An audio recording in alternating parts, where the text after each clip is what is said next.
नमस्कार मेरे प्यारे साथियों। उम्मीद करता हूँ कि आप सब अच्छे और स्वस्थ होंगे। चलिए कहानी को शुरू करते हैं। वो डरावनी रात, धीमी घबराई हुई सांसें, हवा में एक अजीब सी गंध महसूस हो रही है। मेरे हाथ कांप रहे हैं, लेकिन मुझे तुम्हें ये बताना होगा। ये वो कहानी है जिसे मैंने कभी किसी को नहीं सुनाया, क्योंकि इसे सुनने के बाद तुम कभी पहले जैसे नहीं रहोगे। ये उस रात की कहानी है जिसने मेरी आत्मा पर एक अमिट निशान छोड़ दिया। कभी कभी कुछ रातें ऐसी होती हैं जो समय के पन्नों पर हमेशा के लिए काली स्याही से लिख दी जाती हैं। वो रात भी वैसी ही थी। गांव छोटा सा था। सूरज ढलते ही ऐसा सन्नाटा पसर जाता था मानो पूरी दुनिया सो गई हो। हमारे गांव के बाहर बरसों पुराना एक खंडहर था। लोग कहते थे वहां किसी जमाने में एक जमींदार रहता था, बड़ा क्रूर और पापी। उसकी रूह आज भी भटकती है, ऐसा सब कहते थे। हम बच्चे तो दिन में भी उस खंडहर के पास से डरते हुए निकलते थे। रात की तो बात ही छोड़ दो। उस रात आसमान में न चांद था न तारे। ऐसी काली अमावस्या थी कि हाथ को हाथ भी नहीं सूझ रहा था। हवा में एक अजीब सी नमी थी और रह रहकर पेड़ों की पत्तियां सरसराहट कर रही थीं, जैसे कोई फुसफुसा रहा हो। मैं अपने घर के बरामदे में बैठा था। पिताजी अंदर रेडियो सुन रहे थे और माँ खाना बना रही थी। अचानक बाहर कुत्ते भौंकने लगे। आमतौर पर गांव के कुत्ते किसी आहट पर भौंकते जरूर थे, पर उस रात उनकी भौंकने में एक अलग ही बेचैनी थी, एक डर था। ऐसा लग रहा था जैसे उन्होंने कुछ ऐसा देख लिया हो जो इस दुनिया का नहीं है। थोड़ा रुकता हूँ, आवाज में भारीपन लाता हूँ। मैंने पिताजी को आवाज दी, पिताजी ये कुत्ते आज इतनी बुरी तरह क्यों भौंक रहे हैं? पिताजी रेडियो बंद करके बाहर आए। उन्होंने चारों तरफ देखा, पर अंधेरे में कुछ दिखाई नहीं दे रहा था। शायद कोई जानवर होगा, उन्होंने लापरवाही से कहा, पर उनकी आवाज में भी थोड़ी झिझक थी। तभी कुत्तों का भौंकना अचानक बंद हो गया। एकदम से ऐसा सन्नाटा छा गया जो भौंकने से भी ज्यादा डरावना था। ऐसा लग रहा था जैसे पूरी कायनात ने सांस लेना रोक दिया हो। माँ भी रसोई से बाहर आ गई। उनके चेहरे पर चिंता साफ झलक रही थी। ये क्या हो रहा है? उन्होंने धीरे से पूछा। हम तीनों बरामदे में खड़े रहे, उस भयानक सन्नाटे को महसूस करते हुए। तभी खंडहर की दिशा से एक धीमी कराहने की आवाज आई। इतनी धीमी थी कि शायद आम हालात में सुनाई भी न देती, पर उस सन्नाटे में वो आवाज तीर की तरह हमारे कानों में घुसी। आवाज और धीमी और रहस्यमयी हो जाती है। वो किसी इंसान के दर्द से कराहने की आवाज थी, पर उसमें कुछ ऐसा था जो रूह कंपा दे, जैसे वो आवाज इस दुनिया की नहीं, कहीं और से आ रही हो। माँ डर से पिताजी के पीछे छिप गईं। पिताजी का चेहरा भी पीला पड़ गया था, पर उन्होंने हिम्मत करके कहा, चलो देखते हैं क्या है। मैंने उनका हाथ पकड़ लिया।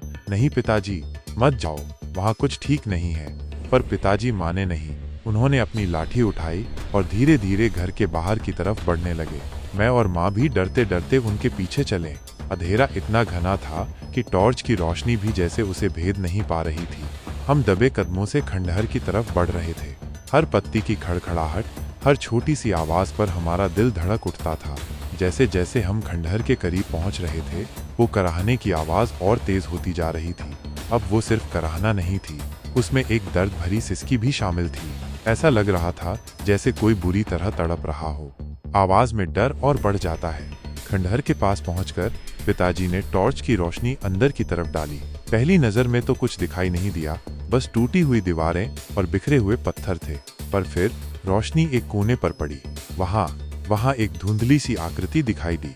वो इंसान की तरह लग रही थी, पर पूरी तरह से काली, जैसे अंधेरे को ही इंसान का आकार दे दिया गया हो। वो जमीन पर पड़ी हुई थी और बुरी तरह से कांप रही थी। उस आकृति से वो दर्द भरी सिसकियां आ रही थीं। हम डर से पत्थर की तरह जम गए। किसी की हिम्मत नहीं हो रही थी कि एक कदम भी आगे बढ़ाए।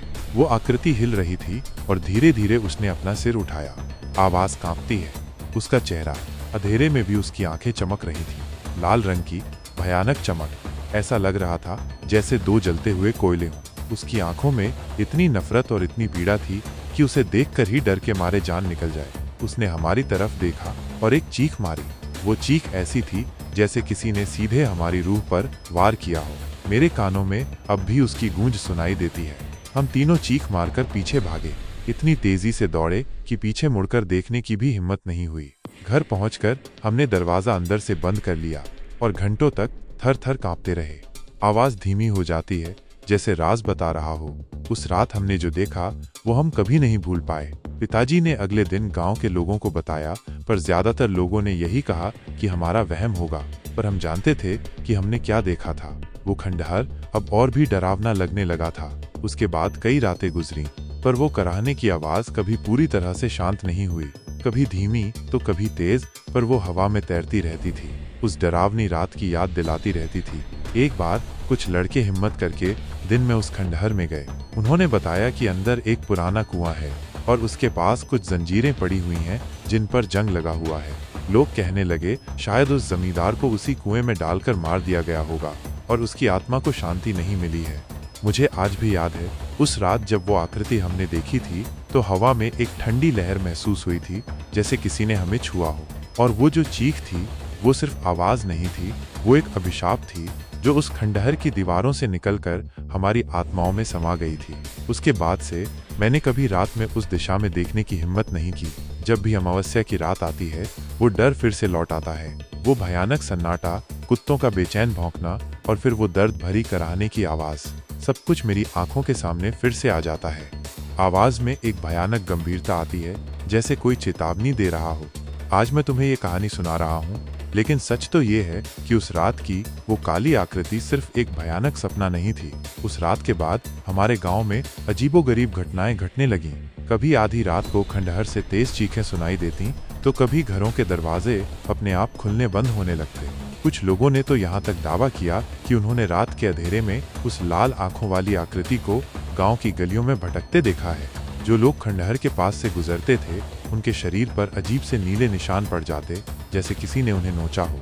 धीरे धीरे गांव के बड़े बुजुर्गों ने मानना शुरू कर दिया कि उस जमींदार की आत्मा अब गांव में फैल गई है और वो हर उस व्यक्ति से बदला ले रही है जिसने कभी उसे चोट पहुंचाई थी या उसके प्रति क्रूरता दिखाई थी।